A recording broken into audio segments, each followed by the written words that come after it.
Bom dia, boa tarde, boa noite. Só para confirmar, eu não estava errado não, tá? A fórmula é essa mesmo. É isto. Agora, vamos para o que importa. Bom, a gente viu aí que, então, a fórmula de regressão linear para o contexto de regressão logística não daria um certo, né? Porque na dupla derivada, a gente acaba tirando o fator W. E a gente viu que a fórmula que a gente encontrou, ela nem levava o W em consideração. Então, é necessário a gente pensar em outra alternativa para corrigir o para adaptar o conceito de regressão logística. Então, para fazer isso, vamos pensar no seguinte: a gente sabe, então, lá da fórmula de Bernoulli, porque a gente está dando com probabilidade de dois eventos. É um evento com dois resultados possíveis, como cara ou coroa. Então, vamos deixar registrado aqui que a probabilidade de Y, que é os exemplos que eu citei, né? De ter câncer ou não ter câncer, estar grávida ou não estar grávida, de ser gato ou cachorro, nessas perguntas de classificação. Então, por exemplo, lembram da fórmula de Bernoulli? Se você não lembra, recomendo que veja novamente o vídeo, mas se não, fique por aqui e acompanhe, tá certo? E 1 menos elevado a 1 menos y. Que só para recapitular, é esse é o parâmetro sucesso, né, a probabilidade de você ter.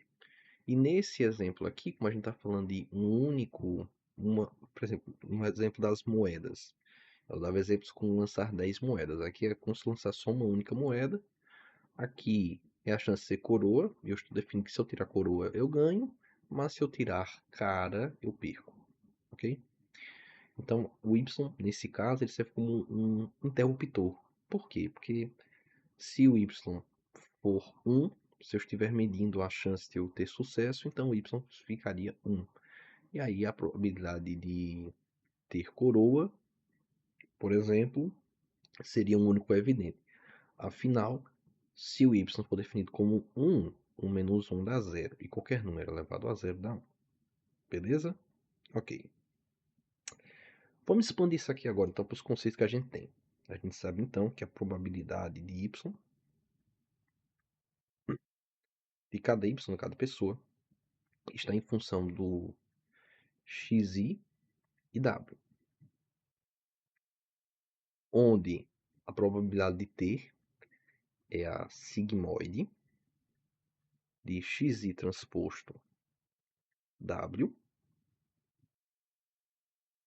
multiplicada por 1 menos a sigmoide de xi transposto w. Só para confirmar, esse x é um minúsculo do vídeo de vocabulários, então isso é um xi amostra, ok? Então, quando eu digo xi transposto w, eu estou dizendo, por exemplo, que isso aqui é um único apartamento transposto. Então, isso aqui seria um apartamento, onde aqui seria bloco, banheiros, quartos e metros quadrados. Isso é o apartamento, isso é o x minúsculo transposto, não se confunda, ok? Porque o xão que é a matriz mesmo, ou seja, que tem todos os apartamentos e as características de cada um, é o x maiúsculo. Isso aqui é o x minúsculo. Não se confunda. Se você tem dificuldade disso aqui, por favor, volte para o vídeo de vocabulário. Ele realmente é importantíssimo. Agora vamos lá. E baseado nisso, querendo ou não, em eventos probabilísticos, quando a gente quer medir a chance, quando a gente quer somar as chances, a gente não soma, a gente multiplica, por exemplo. Qual é a chance de eu tirar coroa 2 vezes seguidas? Então, pego a probabilidade de eu tirar coroa uma vez, 50%, e multiplico pela probabilidade de tirar coroa de novo. Ou seja, 50 vezes 50 dá 25%. E de fato, eu tenho uma chance em 4 de obter coroa 2 vezes, ou também de obter coroa nenhuma vez. Nota que esse vídeo aqui ele combina praticamente tudo, todos os conceitos. Essa é a parte final. Um pequeno spoiler. Esse vídeo acho que é o de maior complexidade, mas não se preocupe, porque o que importa é que você entenda que a gente chegou em conclusões baseado no campo estatístico probabilístico, partindo do princípio de Bernoulli, e a gente vai juntando os conceitos só para definir a primeira derivada e a nova fórmula do E, a nova fórmula da derivada, a nova fórmula da dupla derivada. Esse é o nosso intuito. Só. Em resumo, é só isso. Que em resumo, de resumo, não tem nada, né? Muita coisa. Mas tudo bem, vamos lá. Então, como a gente está multiplicando essas propriedades, então a gente tem que o likelihood seria um produtório. Que é um produtório? Produtório é quando você pega, por exemplo, um produtório de i que recebe 1 ou i que recebe 1 até 5. O termo geral é i. Isso aqui seria mesmo que o quê? Que 5 fatorial. Que seria 1 vezes 2 vezes 3 vezes 4 vezes 5. É um somatório, só que multiplicando. Em resumo. Então isso aqui é um produtório. I que recebe 1 até n da probabilidade de yi de xi dado. E yi no caso, né? Ou seja, a resposta sim ou não é definida de acordo com os parâmetros x e w. Ok. Então aqui tem um detalhe, né? Claro que aí nota também que, por exemplo, no mundo ideal, esse produtório, ele dá 1. Por que que ele dá 1? Porque se a probabilidade sempre acusar 100%, então 100 vezes 100 vezes 100 vezes 100%, que é o mesmo que 1 vezes 1 vezes 1 vezes 1, no mundo ideal isso aqui dá sempre 1. Isso aqui não vai ocorrer, mas partindo desse princípio a gente pode definir algumas coisas. Por exemplo, vamos supor que no exemplo dos pacientes, o modelo ele vai calcular a sigmoide do x transposto w. E o resultado do mundo ideal é sempre 0 e 1, e ele sempre tem, eu afirmo, tem um 100% de certeza que o paciente vai ter câncer, ou que o paciente não vai ter câncer. Então, ele dando 100% de certeza toda vez, o seu protótipo dá 1. Ok. Só que aí tem alguns conceitos, né? E se os valores estão. E se você concordar comigo, né, os valores estão entre 0 e 1. Ponto. Porque as probabilidades multiplicadas nunca vão conseguir ser reduzidas menos que 0. E também não vão conseguir passar de 1. Porque a gente está multiplicando números que estão em um intervalo entre 0 e 1. Então eles não vão conseguir passar nem de 1 e nem abaixo de 0. E agora a gente vai fazer o seguinte. Qual é o grande problema desse produtório, primeiramente, né? É porque computacionalmente ele é custoso. Porque multiplicar é demorado, né? E se a gente parte de um princípio muito importante que redefiniu o mundo da computação, que é aplicar o logaritmo. Por que o logaritmo? Vamos aplicar o log likelihood, que seria o logaritmo. Vou até fazer isso aqui, ó. O logaritmo de toda essa expressão. E por que aplicar o logaritmo nessa expressão toda? É porque o que é que a propriedade logaritmo nos diz? E, por exemplo, log de 5 vezes 5 é igual ao log de 5 mais log de 5. Caso você tenha curiosidade e queira entender melhor as propriedades logarítmicas, aí eu recomendo você ver um vídeo que estará no meu canal de propriedades logarítmicas, conceitos matemáticos, parte 3. Aí você pode olhar a playlist de análise de algoritmos revisado, que estará lá. Mas a propriedade logarítmica diz que eu posso pegar tudo que está dentro do parênteses multiplicando e eu posso passar somando, tirando do parênteses e passar somando. Então, isso é muito mais interessante, porque é que você prefere? Multiplicar 999 milhões vezes 397 ou apenas somar isso? É muito mais simples somar, né? Então, dito isto, vamos continuar aqui. Então, a gente sabe que pode aplicar o log. Inclusive, de curiosidade, o que é que vai ocorrer então? Se você ficou ligado, vamos ver aí. Isso aqui vai virar um somatório agora, e não mais um produtório. Onde seria um somatório que ia de i recebendo 1 até n, ia ser o quê? O logaritmo natural de toda essa expressão. Eu vou começar a chamar isso aqui, gente, de só... É porque assim, toda vez que escrever isso aqui dá um trabalho danado, né? Pra mim, pelo menos, né? Não, vamos fazer isso aqui com coragem. YI, XI, tá.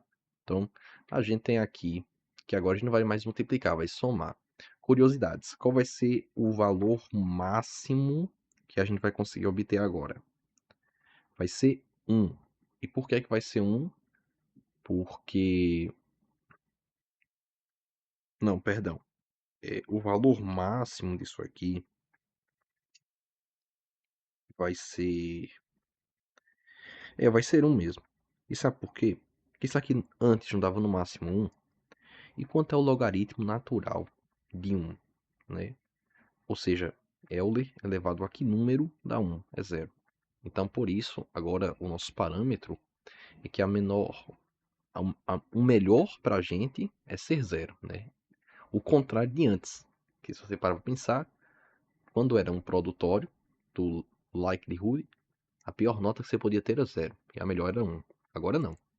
Agora a sua melhor nota é ter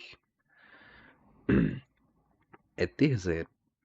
E as notas ficariam negativas. E num problema de gradiente descendente, que a gente vai ajustando os pesos para minimizar o erro, veja, o erro estaria abaixo de 0. Então, para o computador isso seria, poxa, perfeito, né? Tá menor que 0, isso é incrível. Só que não, né? A gente tem que entender que não pode ser menor que 0. O erro tem que ser maior que 0, porque quando a gente pega a derivada, a gente vai então subtraindo e ajustando os pesos para diminuir o erro ao máximo. Então, a gente vai passar toda essa expressão de forma negativa, tá? Mas primeiro, vamos explorar isso daqui. Bom, primeiro, a gente sabe então que a probabilidade de definir o campo y, x e w, a gente definiu aqui em cima, né? Como sigmoide de t vezes a sigmoide não t. Aí vamos explorar isso aqui. O log likelihood é um produtório de que recebe 1 até n do logaritmo natural. Aí eu vou chamar sigmoide agora, ó. Eu vou chamar sigmoide, esse negócio todo, de S, beleza? É porque dá um trabalho enorme para mim. Isso aqui eu vou chamar de 1 menos S. Ponto. Logaritmo natural de S vezes 1 menos S. Dessa forma. E pelas propriedades logarítmicas, eu posso trazer esse termo que está multiplicando, somando dentro do parêntese. Então, o que é que eu vou realizar aqui agora? Ah, claro, e tudo isso é elevado a y. Por que a y? E aqui a 1 menos y. É porque é a probabilidade de ter sobre a de não ter, certo? Eu esqueci de colocar o y aqui. Eu apenas adaptei a probabilidade, a fórmula de Bernoulli para o contexto de ciência de dados. Então eu troquei esses dois parâmetros pela sigmoide. Só que aqui o interruptor, ele continua a existir. Então, ele continua a existir aqui também. Aí vamos lá. Bom, na probabilidade logarítmica, o termo do expoente pode vir multiplicando o valor do logaritmo. Então aqui poderia ficar y vezes o logaritmo de s vezes o logaritmo natural de 1 menos y vezes o logaritmo natural de a expressão 1 menos y multiplicando então o logaritmo natural de 1 menos s.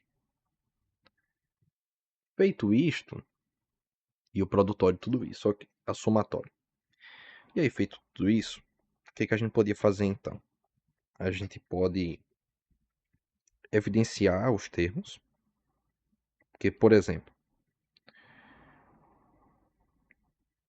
o y, ele acompanha esses dois termos de cá, certo? Ele acompanha tanto esse termo quanto esse termo daqui. Então vamos isolar o y, vamos deixar ele. É, vamos, vamos fazer o seguinte: o y, colocando ele em evidência, ele acompanha tanto o logaritmo natural da sigmoide,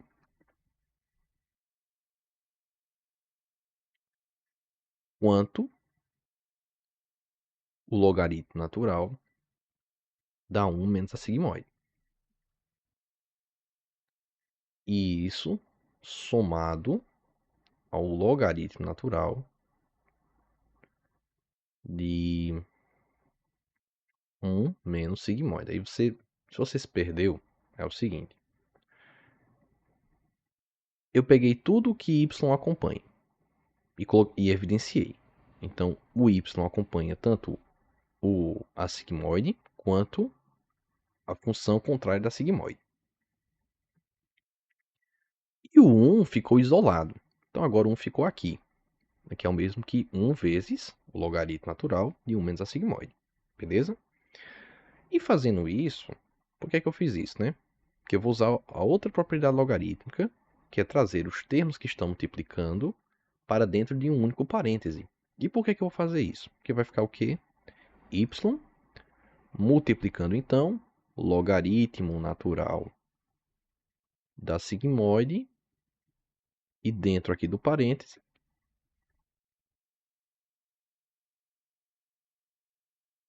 ficaria 1 menos sigmoide.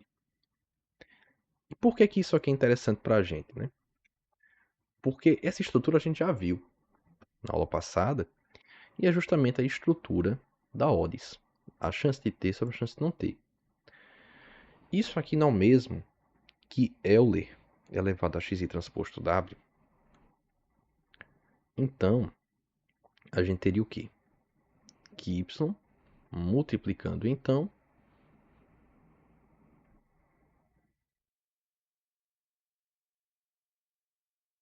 o xi, não, y multiplicando Euler elevado a xi transposto w com mais 1 vezes logaritmo natural da função inversa sigmoide. E o logaritmo natural de Euler elevado a x transposto w, ou seja, Euler elevado a que número dá Euler elevado a algum número? O próprio expoente. Então, isso aqui ficaria y vezes xi transposto w com mais logaritmo natural de 1 logaritmo natural de 1 menos a sigmoide.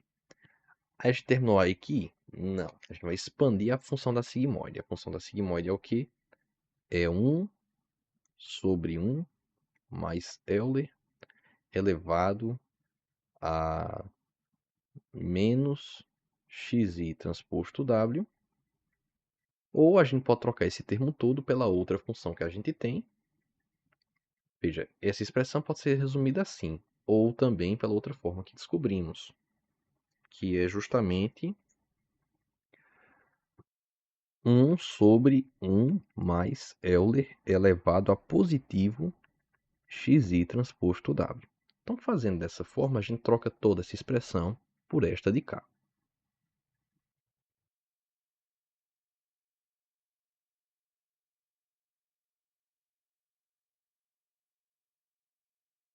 E ao fazer isso, a gente vai usar o mesmo conceito de propriedade logarítmica para separar esses dois termos. Então, ficaríamos com o quê?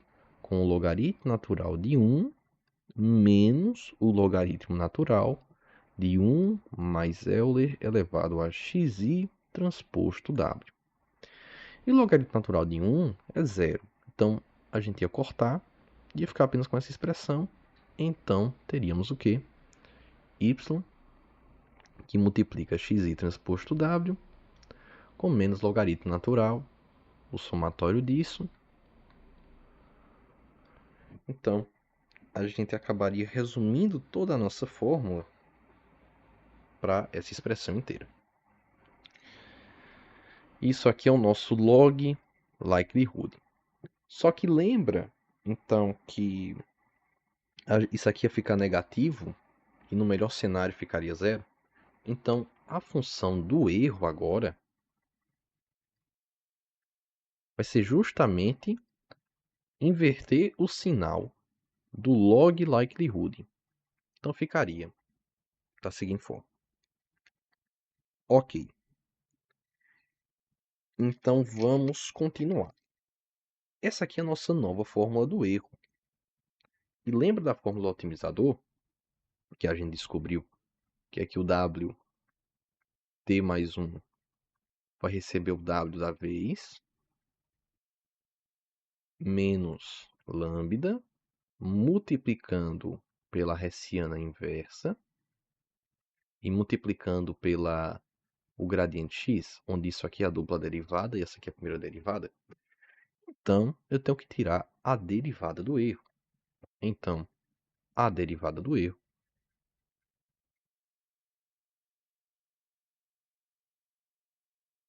que só para constar será uma coisa d por 1, vista lá em regressão linear, que eu mencionei brevemente, né, que é a derivada de uma matriz 1 por 1 seria uma coisa d por 1, e a derivada disso, a dupla derivada, seria uma coisa d por d. Então é isso que a gente vai fazer agora. Então, para tirar a derivada disso aqui em função wt, a gente vai fazer o seguinte, ó. Vamos lá. Deixa eu expandir aqui, que tem muita coisa. Então vamos lá. Então, a derivada agora de toda essa expressão. Menos somatório de i, que recebe 1, até n, de y, xi, transposto w, com menos logaritmo natural de 1 mais Euler elevado a xi transposto w. Tendo isso em mente, vamos... Bom, para tirar a derivada disso aqui, né, a gente precisa entender quem vai ficar, quem vai sumir. Quem é que vai ficar aqui? Vamos lá. Para tirar a derivada disto, o que é que vai ocorrer aqui? A expressão veja, é a derivada de xi transposto w em função de wt. Só que o que é que ocorre aqui? Xi transposto w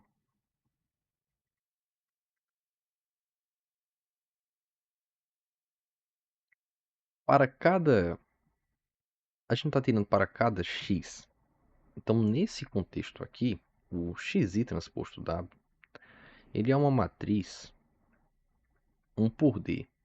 E o W é uma coisa D por 1. Isto aqui não vira uma coisa 1 por 1? E a transposta de uma coisa 1 por 1 é ela mesma. Então, W transposto xi é a mesma coisa que xi transposto W, pois ambos são coisas 1 por 1. Daria o mesmo valor, o mesmo resultado. Então, vamos fazer essa pequena troca. Então, y em função de w xi menos o logaritmo natural de 1 mais Euler elevado a xi transposto w. Então, tendo isso em mente, a gente vai agora evidenciar, então, e vai tirar a derivada disso. Bom, y passa multiplicando toda essa expressão. A derivada disso aqui seria y xi. E agora falta tirar a derivada dessa expressão de cá, ou seja, a derivada do logaritmo natural de 1 mais Euler. É a mesma coisa, tá? Se você parar para perceber, que é W transposto xi, tá? A mesma coisa. Então, vamos tirar a derivada disso aqui, vamos entender como é que resolve, né? Para tirar a derivada disso aqui, a gente vai usar o conceito de derivada em cadeia. Então, a gente vai tirar a derivada de um em relação a outro, derivada de outro em relação a outro, e isso vai permitir a gente encontrar o valor bem facinho. Então, como é que a gente vai fazer isso daqui? Vai ser basicamente assim. Vamos definir que U é a expressão 1 mais Euler elevado a W transposto xi. E vamos definir que S é igual a W transposto xi. Aí como é que a gente tem a derivada em cadeia? A gente vai pegar a derivada do logaritmo natural de U em função de derivada de U. Isso passar multiplicando pela a derivada de U em relação à derivada de S. E isso passar multiplicando pela a derivada de S em relação à derivada de WT. E o que é que isso é bacana? Porque é como se cortasse tudo, tá vendo? Ó? Esse corta com esse corta com esse corta com esse. E no final a gente teria o quê? A derivada do logaritmo dessa expressão toda em relação a WT. Então como é que a gente vai fazer isso? Bom, a derivada do logaritmo natural, ou seja, é como se você troca todo esse termo por U, certo? Então a derivada de log de U sobre U é o mesmo que 1 sobre U. Então, isso aqui tudo seria o quê? 1 sobre 1 mais Euler elevado a W transposto xi, multiplicado pela expressão a derivada de U, ou seja, de 1 mais Euler elevado a WT xi em relação a S, que é isso aqui. Daria quanto?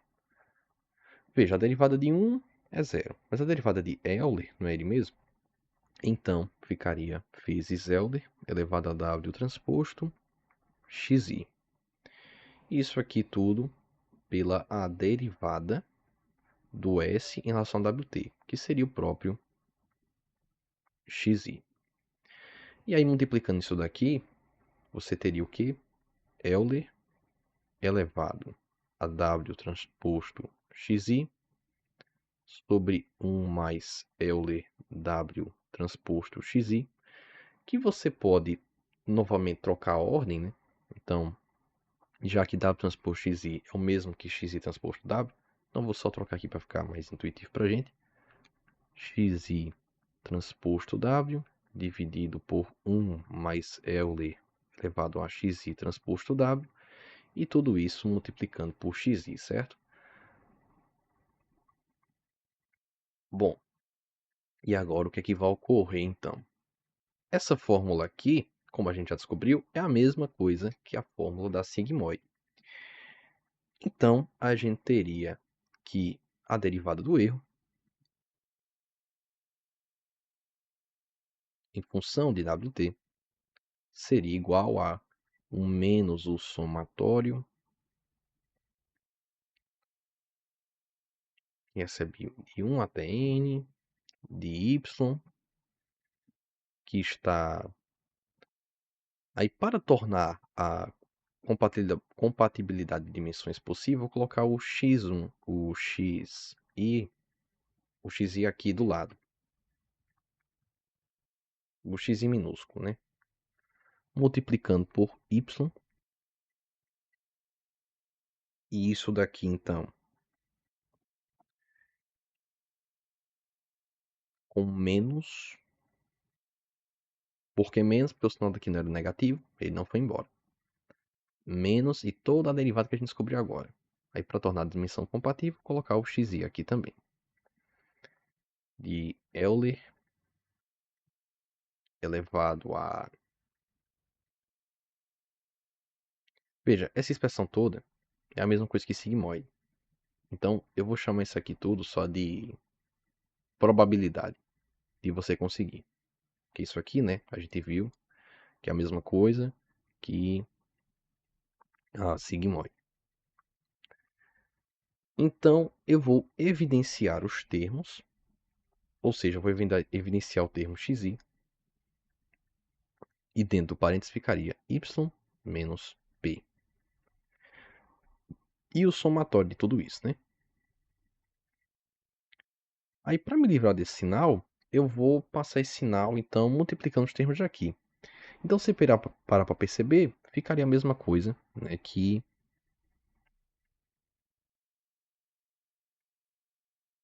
x minúsculo, multiplicando agora e trocando o sinal de p menos y. E aí eu consigo alternar o sinal. E para resolver esse somatório matricialmente, basta eu apelar ao recurso do... Veja, isso aqui é uma única amostra, certo? E a gente não sabe que, por exemplo, o x transposto maiúsculo, ele é a mesma coisa que o xi dessa forma, o x minúsculo dessa forma. Então, trocando essa expressão de cá pela matriz x transposta, que passa multiplicando então p menos y, a gente teria então que, colocando isso matricialmente, é como se eu tivesse que a matriz a matriz da derivada do erro seria a mesma coisa que uma coisa assim, ó. Do primeiro elemento passaria multiplicando então o p menos y. Aí o segundo elemento, p menos y. O terceiro, p menos y. Então a gente alcançaria com sucesso o que a gente queria. A gente estaria multiplicando todos os termos por esta expressão. Então a gente acabou descobrindo a derivada do erro. Só que está faltando tirar a dupla derivada do erro. Aí como é que a gente vai tirar a dupla derivada do erro? Bom, a gente vai partir do princípio dessa fórmula mesmo, tá? Então, vamos tirar a derivada disso aqui. Ou seja, a derivada do erro em função de w dw. Ou seja, a dupla derivada, que agora será uma matriz D por D. Então, isto sendo uma matriz D por D, vamos entender o que vai ocorrer aqui, certo? São muitos cálculos, gente. Né? Enfim, infelizmente não tem ponto correr, não. Assim, tem ponto correr sim, porque se você parar para pensar, isso aqui já foi resolvido. Eu só estou comprovando. Vocês só têm que entender o que eu estou fazendo. E eu, mesma coisa, eu só tenho que entender o que já fizeram. No dia a dia, você acha que você vai ter que ficar fazendo isso aqui na mão? Claro que não. Claro que não. Você só tem que entender a fórmula, da onde ela vem, no máximo entender como é a fórmula da primeira derivada, da dupla derivada. Não comprovar algebricamente, fazendo todas essas operações, né? Não, não. Você só vai ter que entender que tem a derivada, tem a dupla derivada, a fórmula de uma é essa e a fórmula da outra a gente vai descobrir agora. Aí vamos lá. O somatório de i que recebe 1 até n da expressão xi. Aí agora eu vou ter que voltar à fórmula da sigmoide. Então, voltando para a fórmula da sigmoide, o que é que vai ocorrer aqui?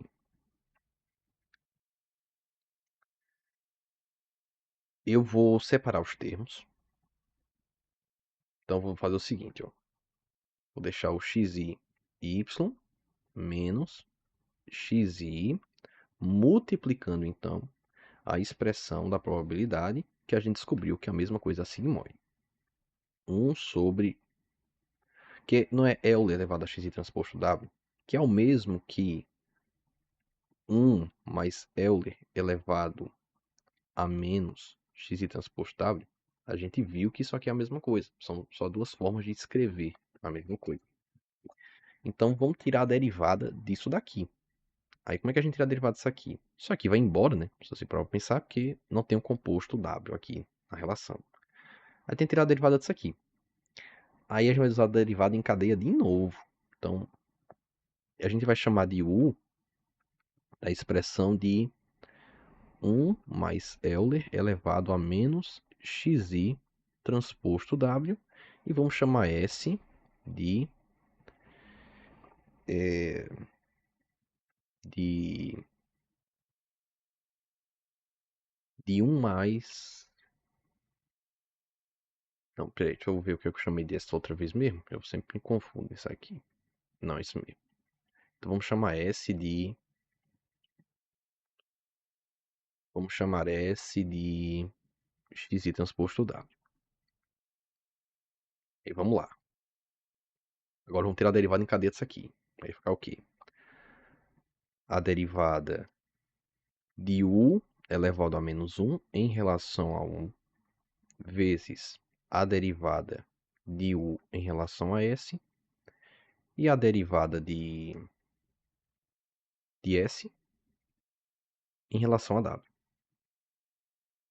E por que U elevado a menos 1? Porque isso aqui, se você parar para pensar, não é 1 sobre U. E a derivada disso aqui, e essa expressão é o mesmo que U elevado a menos 1. E tirando a derivada disso, é o mesmo que o quê? Que menos 1 multiplicado por U elevado a menos 2.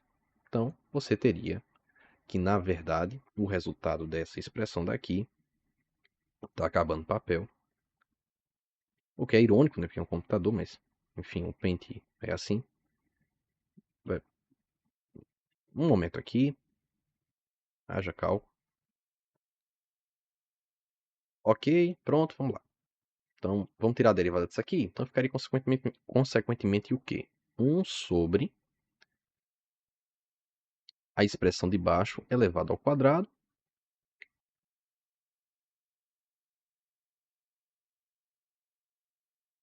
Tudo isso aqui elevado ao quadrado, né?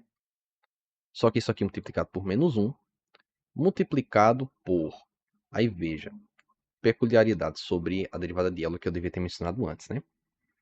É que é o seguinte, por exemplo, a derivada de Euler elevado a x, a gente sabe que é o próprio Euler elevado a x. Agora, a derivada de Euler elevado a menos x, isso aqui é o mesmo que o quê? Que menos 1 multiplicado por x. Então, esse termo aqui, constante, ele vai passar multiplicando. Então, a derivada de Euler elevado a menos x ficaria menos Euler elevado a x.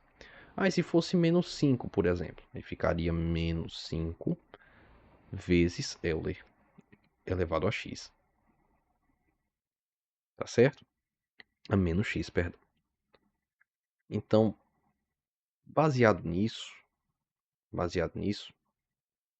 a gente vai ter o seguinte, que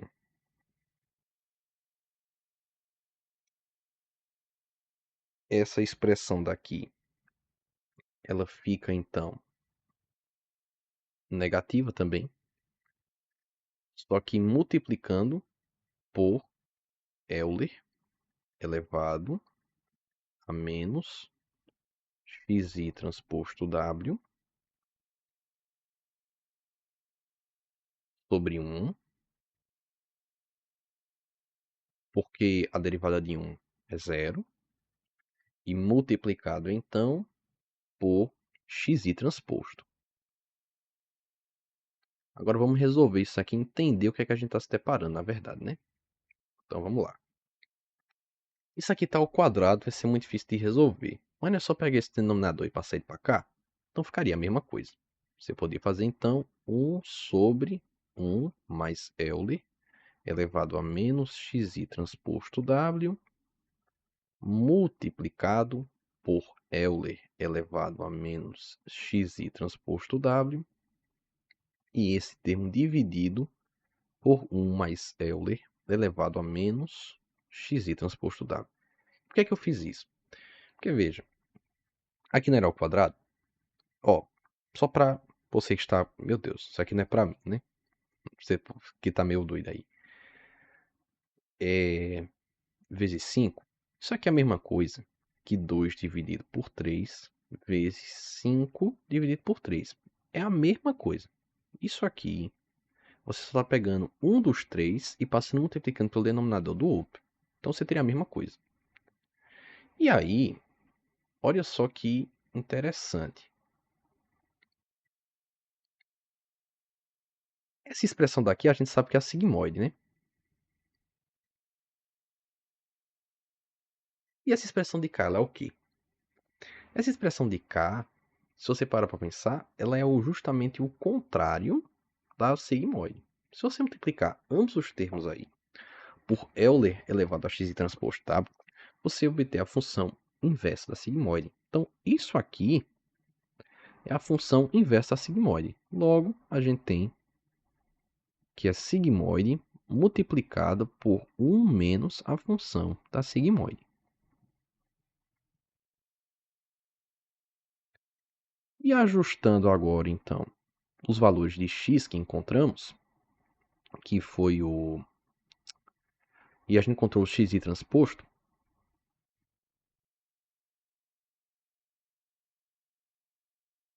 E a gente também tem um x, né? Se você parar para pensar.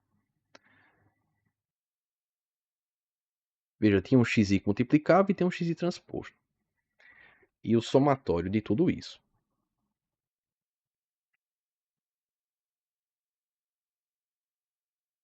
Então, a derivada dupla do erro é toda essa expressão louca daqui. E por que isso é interessante para a gente?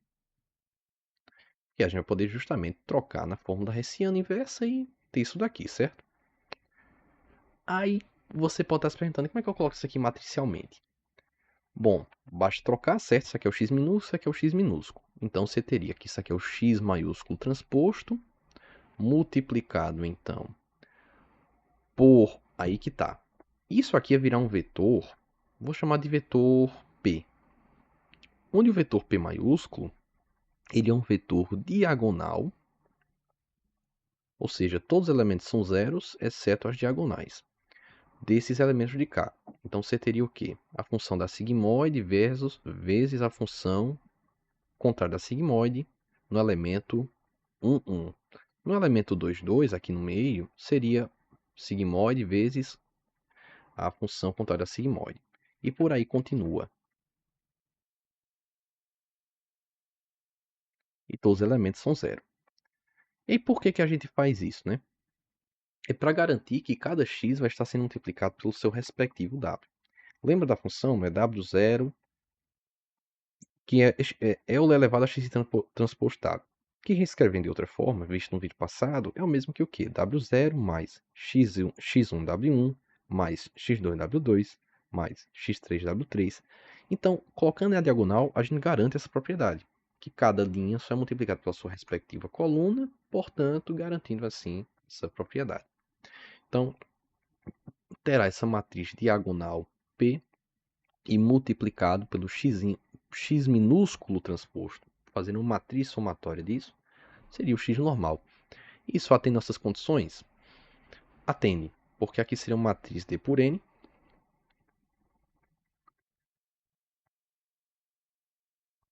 É uma matriz D por N. Aqui é uma matriz N por D. Então, o elemento do meio tem que ser uma matriz N por N, que é justamente para cada pessoa analisada haverá a probabilidade dela de ter e de não ter. E assim a gente finaliza então a parte do campo matricial e falta bem pouco agora. Falta a gente entender só, por exemplo, o seguinte. Tá, a gente sabe regressão logística, regressão linear, só tem métricas de modelo. Como é que a gente avalia o modelo de regressão logística? Será que o modelo foi bom? Será que ele foi ruim? Como é que ele tá? É isso que a gente vai ver no próximo vídeo. Note que esse vídeo aqui, sim, acho que de todos foi o que escalonou mais. Na verdade, não sei, entre ele e aquele vídeo de de Taylor. Ou antes desse. Todos eles, né, na verdade. Oh, Deus. Todos eles, ei, Deus. Mas olha, não se preocupe não, tá certo? Porque o que você mais precisa saber é isso, que a matriz P é isto de cá, que a derivada do erro é essa daqui, e que o erro é o contrário, é a função negativa do log likelihood, que é toda essa expressão daqui, tá certo?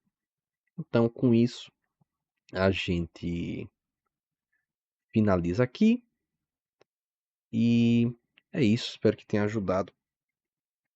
E, na verdade, eu tenho que escrever, né, a função do erro da forma correta, né? Que eu percebi agora que eu não escrevi de forma matricial. Deixa eu consultar aqui meu caderno. Um momento.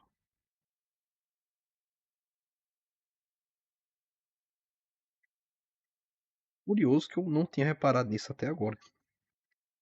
Eu não tinha escrevido a função do erro de forma matricial.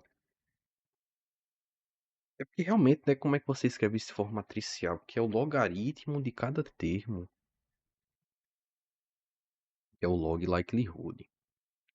Bom, eu vou complementar isso daqui. Bom, é porque é o y multiplicando por xi transposto w, que é a mesma coisa que multiplicar por, por xw. E matriz xw com menos o logaritmo natural é para cada um. Tô entendendo. É porque assim, escrever isso aqui matricialmente é meio complicado, porque seria mais ou menos isso aqui. Y multiplicando cada componente da matriz XW, né? E cada componente desse, então para cada elemento da matriz, ele é subtraído de logaritmo natural 1 mais xi transposto w. Que se você ordenar isso aqui em matrizes é o mesmo que uma matriz logarítmica. Eu vou consultar isso daqui e complemento. Até em breve. Gente, eu não estava louco não. Realmente eu acertei. Fico muito feliz, inclusive, porque mostra que eu realmente estou entendendo isso. Que assim, eu tô ficando maluco, hein? Mas vamos lá. Basicamente você teria uma matriz. Realmente, você teria uma matriz XW, Y multiplicando a matriz XW toda. Isso aqui sendo subtraído de uma matriz onde cada componente é 1 mais que seria o logaritmo natural, que seria o logaritmo natural de 1 mais Euler elevado a xi transposto w. Então, dessa forma aqui, onde cada elemento da sua matriz é o respectivo logaritmo 1 mais Euler xi, tá vendo que é esse i, aí você troca por 1 do primeiro elemento, do segundo elemento, enfim, até o seu enésimo elemento. Então, dessa forma seria possível, tá certo? Aí você teria o seu erro, ok? Bom, dito isso, eu fico por aqui e espero ter ajudado você, ok? Bom, é que assim, a matriz... Aí, dessa forma aqui, você está guardando os erros de cada indivíduo, né? Só que se você somar todos esses erros, aí você poderia multiplicar pela matriz transposta de uns, aí você somaria todos eles e tiraria a média e você teria a fórmula do... Você teria o erro médio, né? Que você não está só somando tudo isso aqui. Ah, então você não tem que tirar não, a média não. Se não há aqui na fórmula, então não precisa. Então você bastaria só pegar todos os resultados, antes disso multiplicar por uma matriz de um transposto, e aí você somaria tudo e aí você teria o seu erro. Então, de forma breve, é isso. Espero ter ajudado.